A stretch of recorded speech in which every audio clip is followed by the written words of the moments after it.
Buongiorno a tutti, io mi chiamo Fabio Turone e sono un giornalista scientifico. Adesso passerò a parlare in inglese, come avete visto ci sono all'ingresso le cuffiette per la traduzione simultanea per chi volesse. So now, today I'm pleased to be here to introduce Professor Sir Michael Marmot, who is the director of the Institute of Health Equity at University College London. After graduating in medicine in Sydney, Australia, and obtaining a master in public health and a PhD in epidemiology at the University of Berkeley in California, in 1976 he moved back to London, where he became professor at UCL in 1985, if I'm not mistaken, always working on health inequalities. He is the past president of the World Medical Association, and for the British government he wrote a report on the health inequalities in England entitled Fair Society, Healthy Lives, that was published in 2010. Known as the Marmot Review, it proposes an evidence-based strategy to address the social determinants of health, the condition which can lead to health inequalities, like where people are born, how they grow and live and work and age. His book, The Health Gap, The Challenge of an Unequal World, was published in Italian by Il Pensiero Scientifico Editore, La salute diseguale, la sfida di un mondo giusto. Professor Marmot, the floor is yours.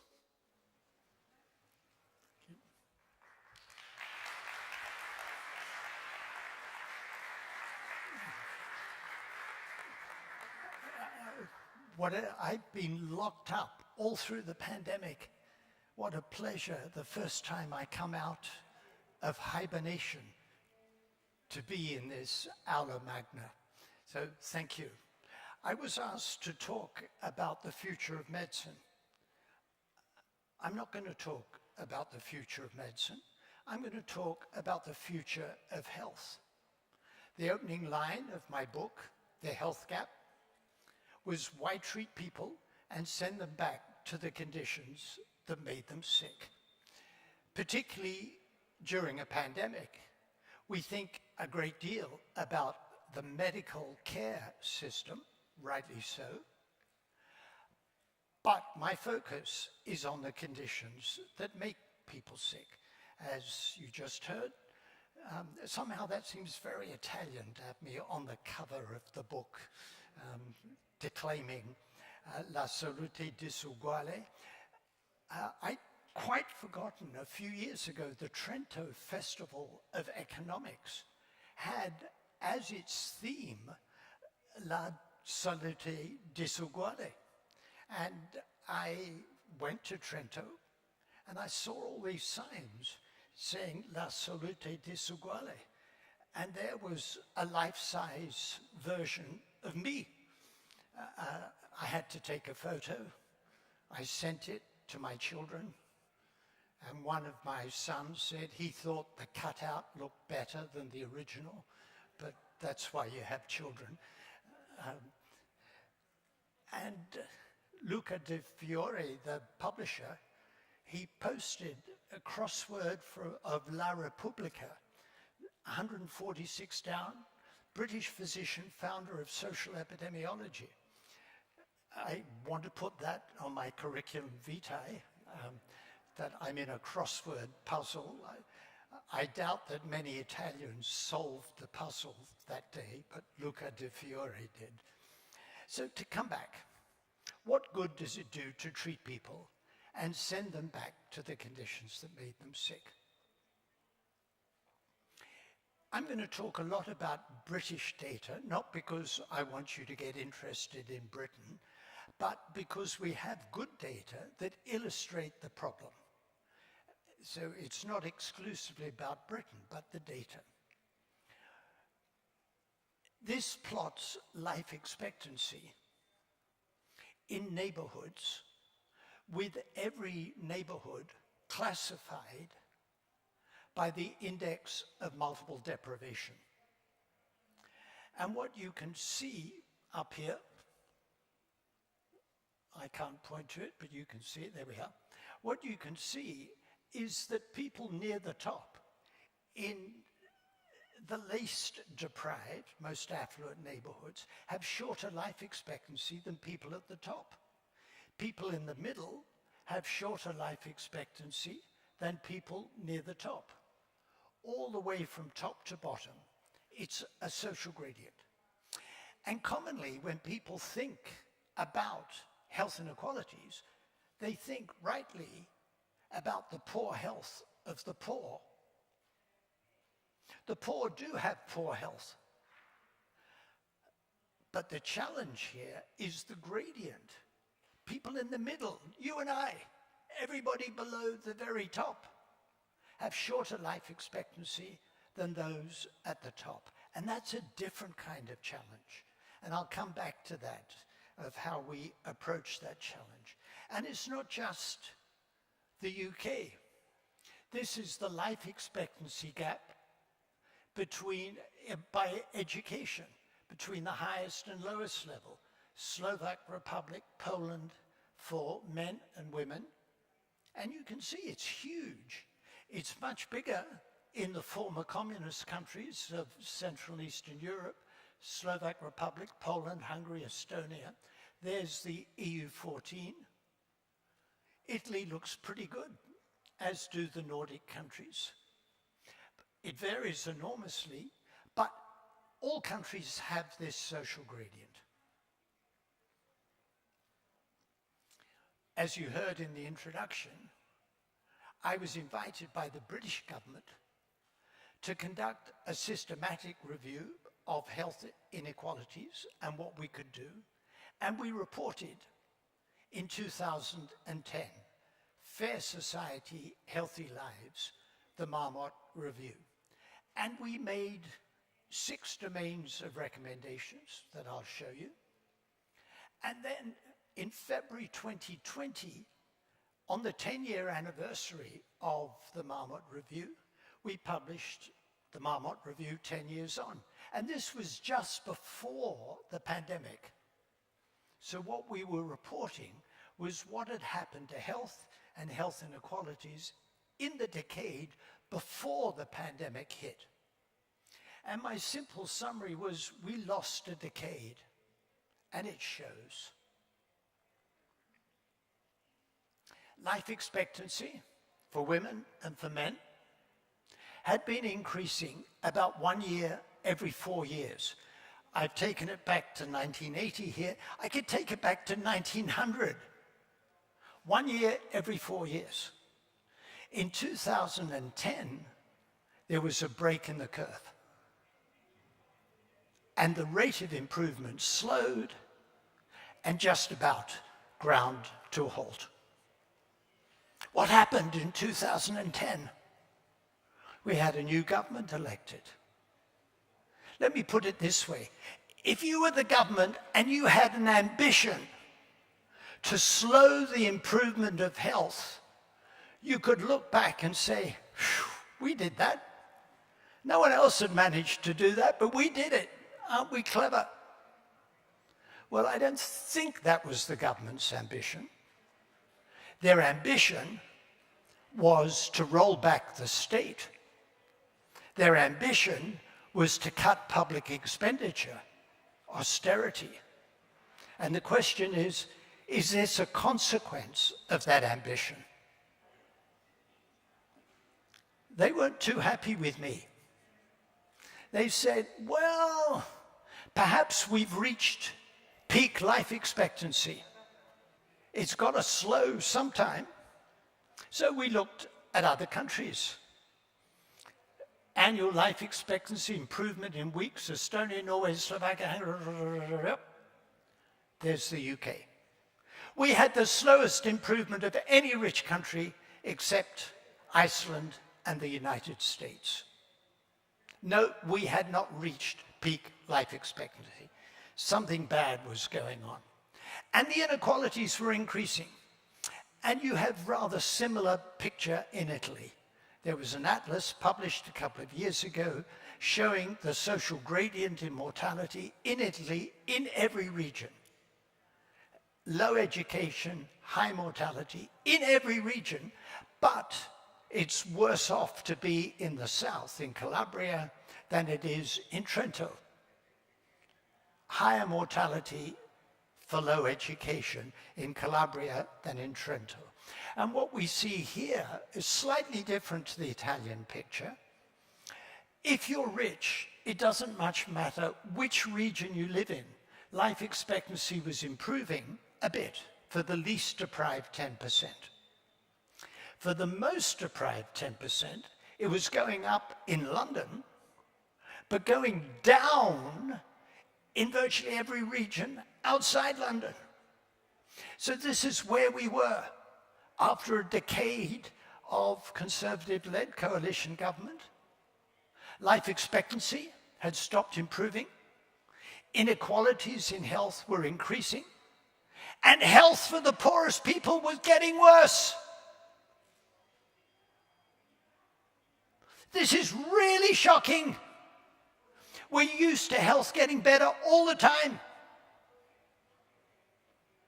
And now, if you were in the poorest 10%, your health was getting worse. And you probably voted for Brexit. Oh my God. So our 6 domains of recommendations: give every child the best start in life, education and lifelong learning, employment and working conditions. Number 4, really radical. In a rich society, everyone should have at least the minimum income necessary for a healthy life. Number 5, healthy and sustainable communities in which to live and work. And number 6, taking a social determinants approach to prevention. So that's what we said in 2010. What did the government do? As I said, their ambition was to roll back the state, and they succeeded.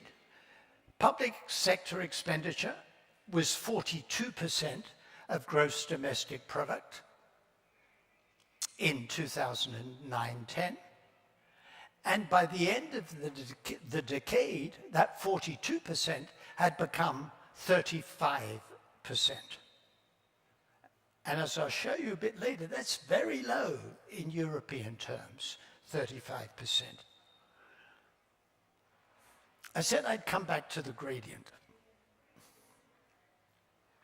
A typical British approach to social policy is you target the worst off.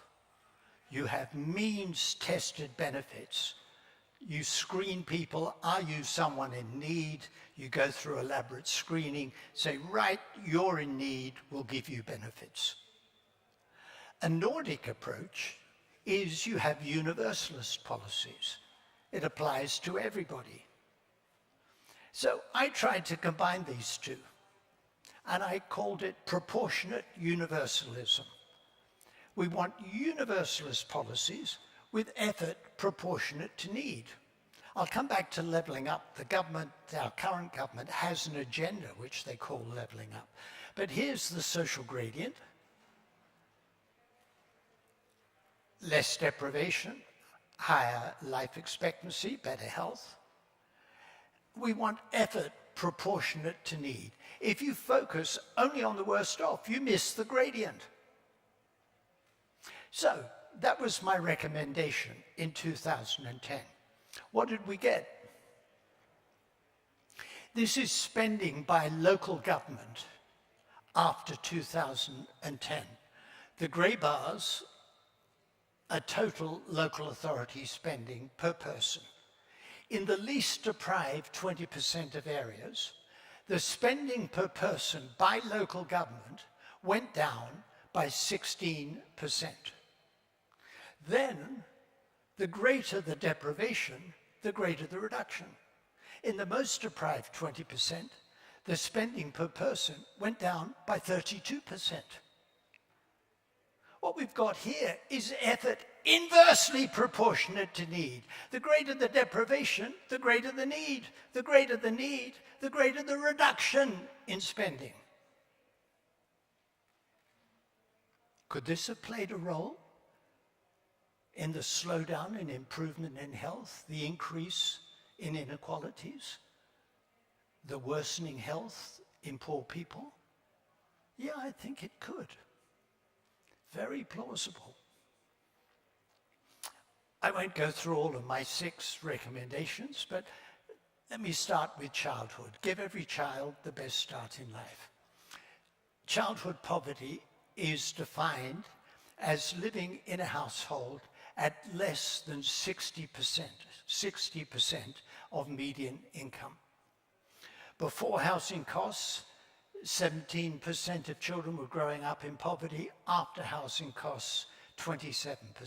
Housing is very expensive. And that 27% became 30%. Child poverty went up. How did they achieve that?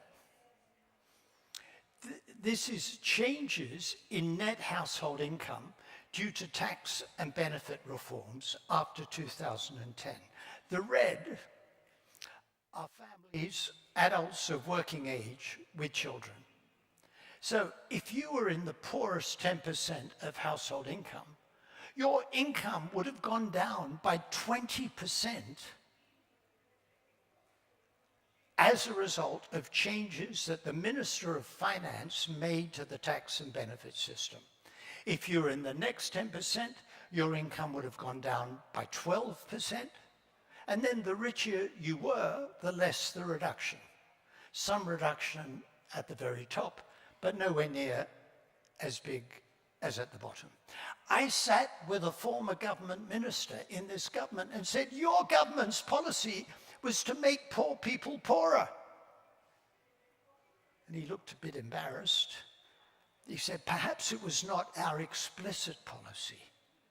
I said, they're very clever people in Her Majesty's Treasury. They must have told the Minister of Finance that this was the predictable effect of his policies, and he did it anyway.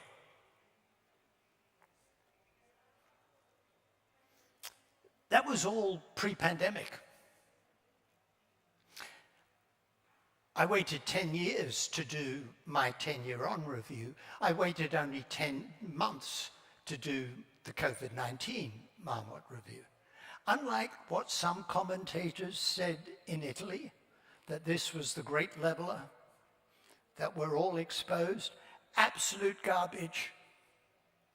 The pandemic exposed the underlying inequalities in society and amplified them. Look at this. The green bars there are all-cause mortality by deprivation. I showed you life expectancy before. This is mortality. There's the gradient, and it's a remarkable gradient. And here's COVID-19, the pale green. It looks the same. It looks the same. So our government ministers are saying we've got to control the virus. Well, of course we've got to control the virus. But we have to deal with the underlying inequalities. I could put dental caries up here. It would show the same gradient as COVID-19. I could put childhood obesity up here. It shows the same gradient as COVID-19 and all-cause mortality. Yes, we have to control the virus, but we have to deal with the causes, the social determinants of health, the causes of health inequities. And that's the graph I showed you before. And now with 2020 on it, we had a fall in life expectancy across the population. Most recent publication, this I showed you before the pandemic, that life expectancy for the poorest 10% had declined. Now it's the poorest 40% have declined, and that's very largely a pandemic effect. And in fact, for men, the blue, there's really no improvement at all across the gradient. For women in the less deprived 60%, there's some improvement. But for the bottom 40%, life expectancy is declining. And I've been showing you life expectancy. Look at healthy life expectancy. Not only do people in the more deprived areas have shorter lives, they spend more of those lives in ill health. So that women living in the most deprived areas of England are expected to live a third of their lives in poor general health.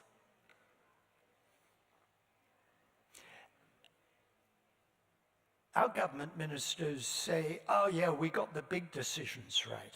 Did we? This is life expectancy in the USA, 2019, 2021. I love the United States because for all the terrible picture of Britain, the US always looks worse. So I can say we're not the worst country. The US is much worse than we are. But it's cold comfort. There's the US, Scotland, Northern Ireland, Germany, England and Wales. So we look pretty bad, not as bad as the US. Italy looks quite good actually. You can't see it very well, but Italy's up here. It doesn't look too badly. So in Britain, we did really badly in health before the pandemic, and then really badly during the pandemic.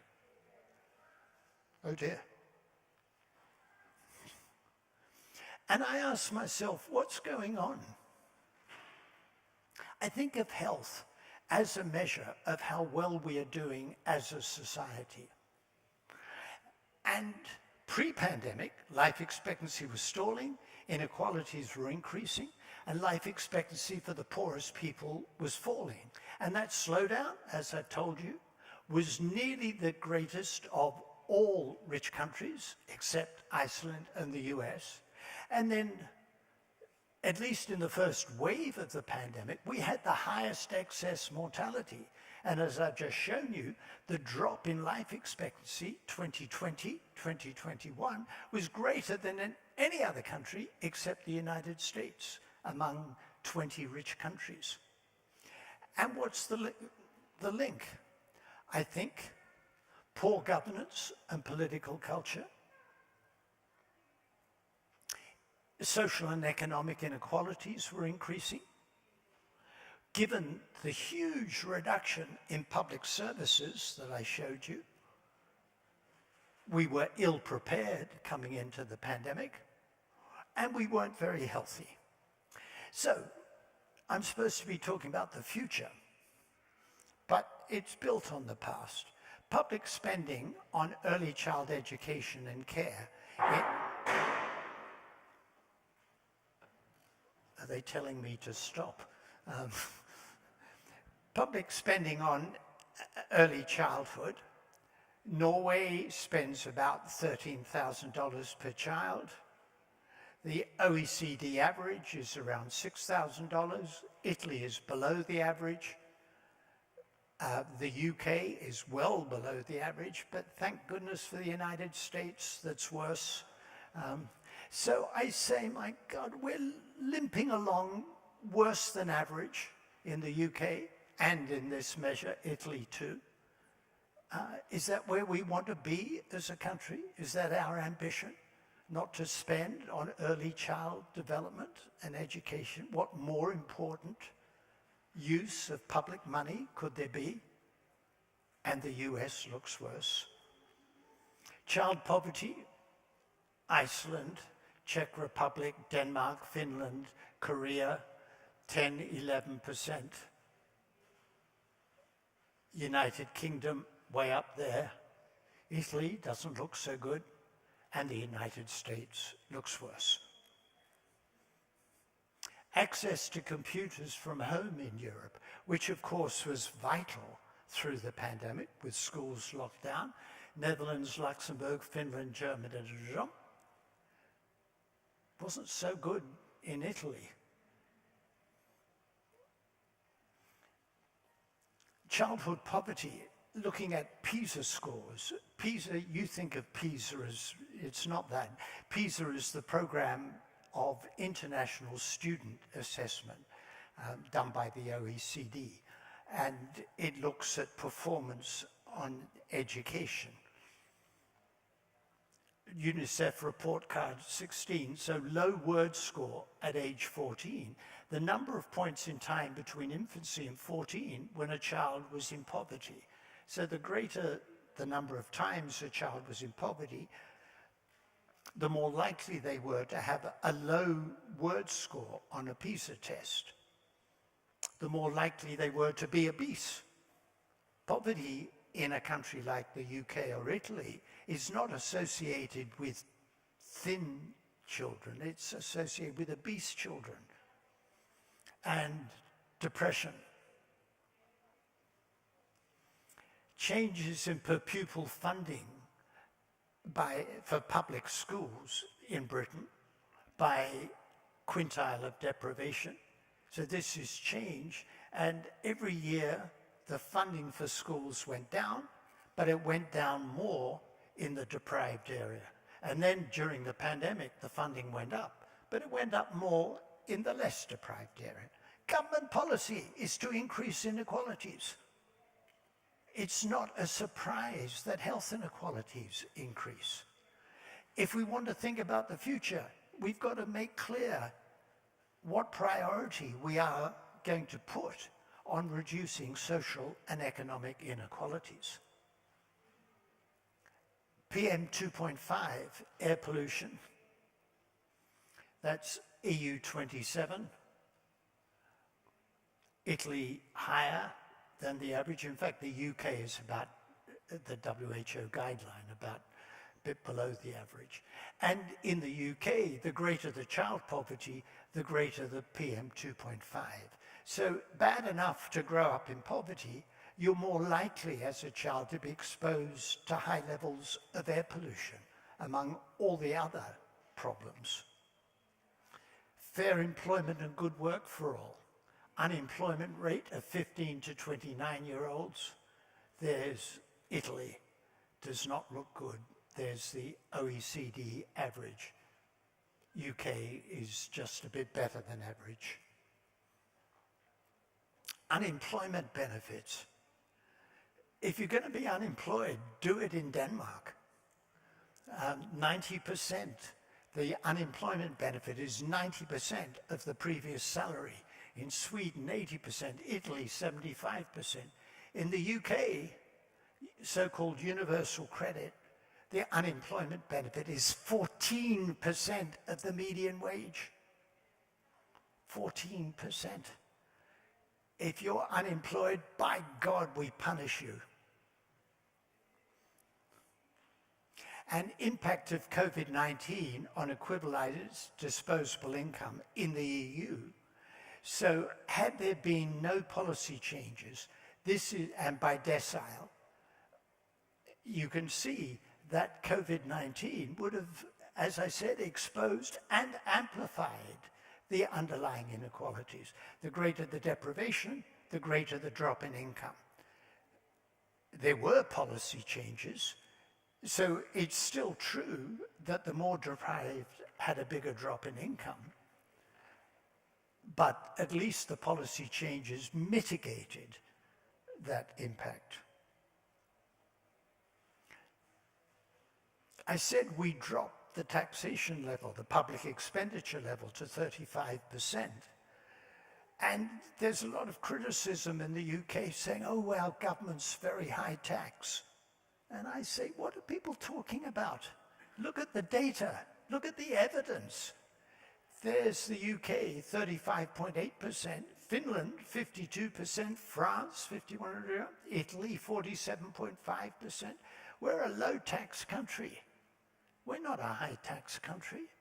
And all the criticism, the government, it's a high-tax government. And then we have the cost of living crisis. Across several major European nations, a majority say their household cost of living has increased in the last year. There's Italy, 76% say the household cost of living has increased. I called it a potential humanitarian calamity.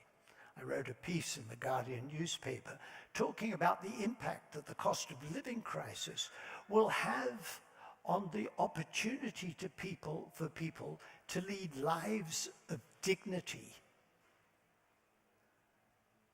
In health, we don't normally talk about dignity. We talk about what treatment we're going to give you. What about privileging, leading lives of dignity? And the cost of living crisis is doing this. We have healthy eating guidance. If you were in the most deprived 10% of household income, to follow the healthy eating guidance, you would have to spend 74% of household income on food.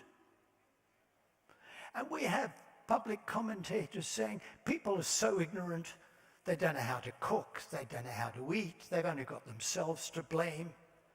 Don't blame the poor. Blame their poverty. If they ate healthily, who's going to pay the rent? And if they pay the rent, who's going to heat the dwelling?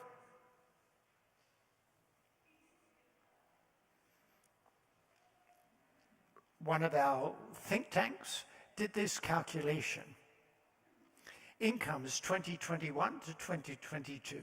Take a single person household with one child, a single person head of household, not married couple, with one child, and the person, not the child, is working 20 hours a week at low to middle income. So that single parent is probably a female, so I'll call her she. So she would be in September 2021 earning £18,265 a year. We have this benefit system called universal credit. During the pandemic, it was uprated by £20 a week. But then, in his great wisdom, the Minister of Finance took it away. So that will take away £1,040 a year from this person earning 18,000. Somebody will tell me how many euros that is, but it's 20-something thousand euros. Then the cost of living will take away another £1,200, but there'll be some salary increase, and so her salary, her income a year later will be £584 a year less. Now, if your income was £18,265 a year, you're really at the margin. That 3% drop in income is the difference between heating and eating. A tragedy would be if your child needed a new pair of shoes because they'd outgrown the previous pair or had a hole in the shoes. That would be an absolute tragedy. You'd either have to buy shoes or to eat. That's what I mean by a life of indignity. And our government has an ambition to level up health in the future. That was part of the campaign of the current government. They produced a levelling up white paper. I wrote a commentary on it in the BMJ. And in the white paper, it refers to the fact that when Germany leveled up, in other words, when former East Germany, communist German Democratic Republic, joined the Federal Republic, Germany spent 2 trillion euros over 25 years. That's around 70 billion pounds a year. Did it work? Well, this was life expectancy for women in the East and women in the West in Germany. There's reunification. Men, did pretty well, closed the gap. In the white paper in Britain, so that's what I just showed you, the budget for 4 years was £4.8 billion, £1.2 billion a year, compared to 70 billion in Germany. This is insulting. This is derisory. This is not serious. And they're saying we can't spend any money because we're a high-tax country. We want to be a low-tax country. What? I was on the radio with a government minister who said 9 times in 3 minutes, we've got to cut taxation. And I talked about what's happening to the health, and then I said, I want to talk about what the minister said about cutting taxation. They cut me. Why do you want to cut taxation? Do you want to increase child poverty? Do you want to reduce the spending on education more? Do you want to reduce the funding to local governments by even more than you've already reduced it?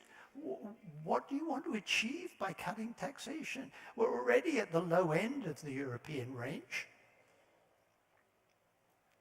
So the 2021 allocation of the Levelling Up Fund was £32 per person in the north. And over the previous decade, they took away £413. We take away 400, we give you 30 back and say, we're going to level up. Not serious. So that's all very depressing. Part of the future, and why I'm not depressed, is we're working with local government. Coventry in 2010 declared itself a Marmot city. Greater Manchester, you know these places because they got football clubs, you know about Manchester. And Greater Manchester said, okay, if Coventry can do it, we can do it.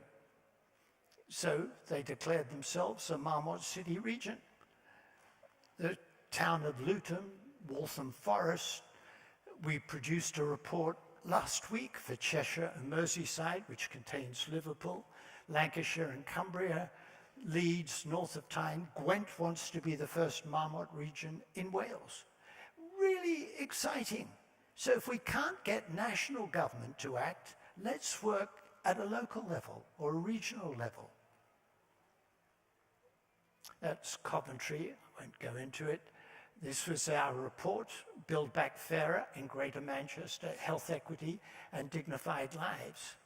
And the other innovation we've done, which I'm a bit nervous about, we were approached by Legal & General, which is a large insurance company and financial services. Wait for this. Under investment, they have 1.3 trillion pounds. This is a serious player. And they approached me and said, we want to know, can we improve health, reduce health inequalities, and create greater health equity? So they funded us to produce a report, The Business of Health Equity, the Marmot Review for Industry. And we said there are 3 things you can do. Provide good quality work. Every employer should pay the real living wage and good conditions of work. Products and services. Don't produce products that damage people's health. What a radical idea. Don't actually make health worse. And looking at the broader impact on the community and the environment. These were the original 6 domains, and we've added 2 more. Tackle discrimination, racism and their outcomes, and pursue environmental sustainability and health equity together. If we want to create better health and greater health equity in the future, I would argue that we need to invest in these 8 domains of recommendations. But going back to what I showed you before, we need to address poor governance and political culture, the increasing social and economic inequalities, the reduction in spending on public services, and I would say, ask for one recommendation, put a fair distribution of health and well-being at the heart of all government policy. Thank you.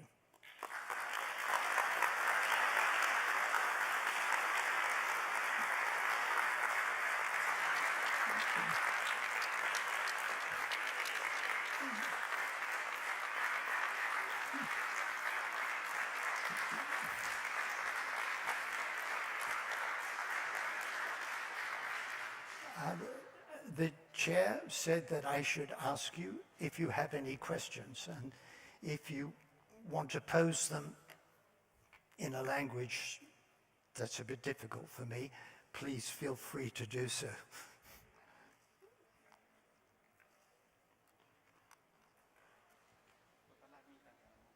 Parla in inglese. Ah, ok, posso passare a scrivere? Ah, ok.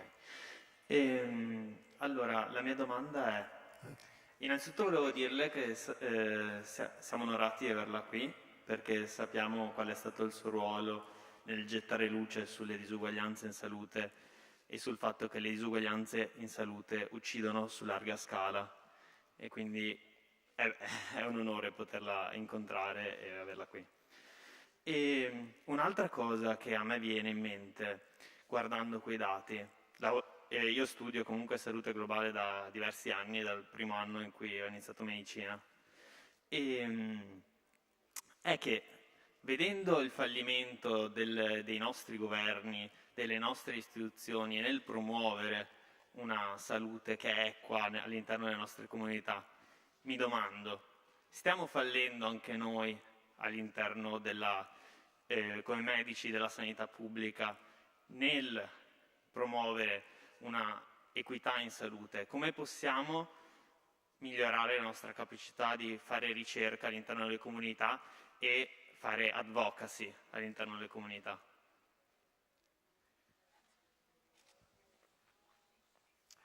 Thank you for that question.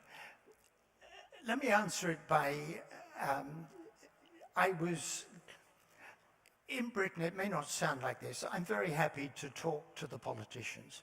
I'm happy to talk to the government if they want to talk to me, but for some reason that I can't fathom, they don't seem to want to talk to me. But I'm happy to talk to the opposition parties. And I was talking to the shadow cabinet, the opposition, and at the end of my presentation, in a way, one of the shadow ministers asked me your question. The way he put it was, we've got nice ideas. What can you tell us about how we should be communicating those ideas and getting them across? And my response was, certain things come with age and experience, and one of them is knowing what I'm not good at. And I'm no good at telling politicians how they should communicate. But I said, I can tell you what I do. And this is my answer to your question. Tell the truth. That already rules me out as a politician. I'd never become a politician. Tell the truth. Argue from the evidence. You notice all my slides have data, pretty much. Occasionally out here, but it's all the data.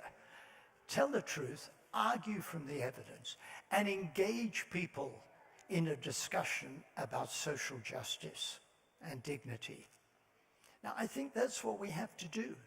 And people in the health professions are widely trusted for good reasons. We're trustworthy people because we tend to do all those three things. We tell the truth, we argue from the evidence, and we try, particularly in public health, engage people in social justice. So that's our challenge. It ain't easy. And my response, implicit in what I was showing you, is I push on a door, and if it doesn't open, I don't bang my head against the door. I push on a door that will open. So the reason we've been working with local government all around the country, and I cannot tell you if they're conservative, if they're left of center, if they're center, I don't know, I don't ask. We're working with, so it's not a political party, but there's real interest at local and regional level. And then when business comes to me and says, we'd like to do something, okay? We'll shame the government into doing something. So I would say that my response to your question, use the fact that we're trusted, tell the truth, argue from the evidence, but let's do it in a spirit of creating fairer, more just societies.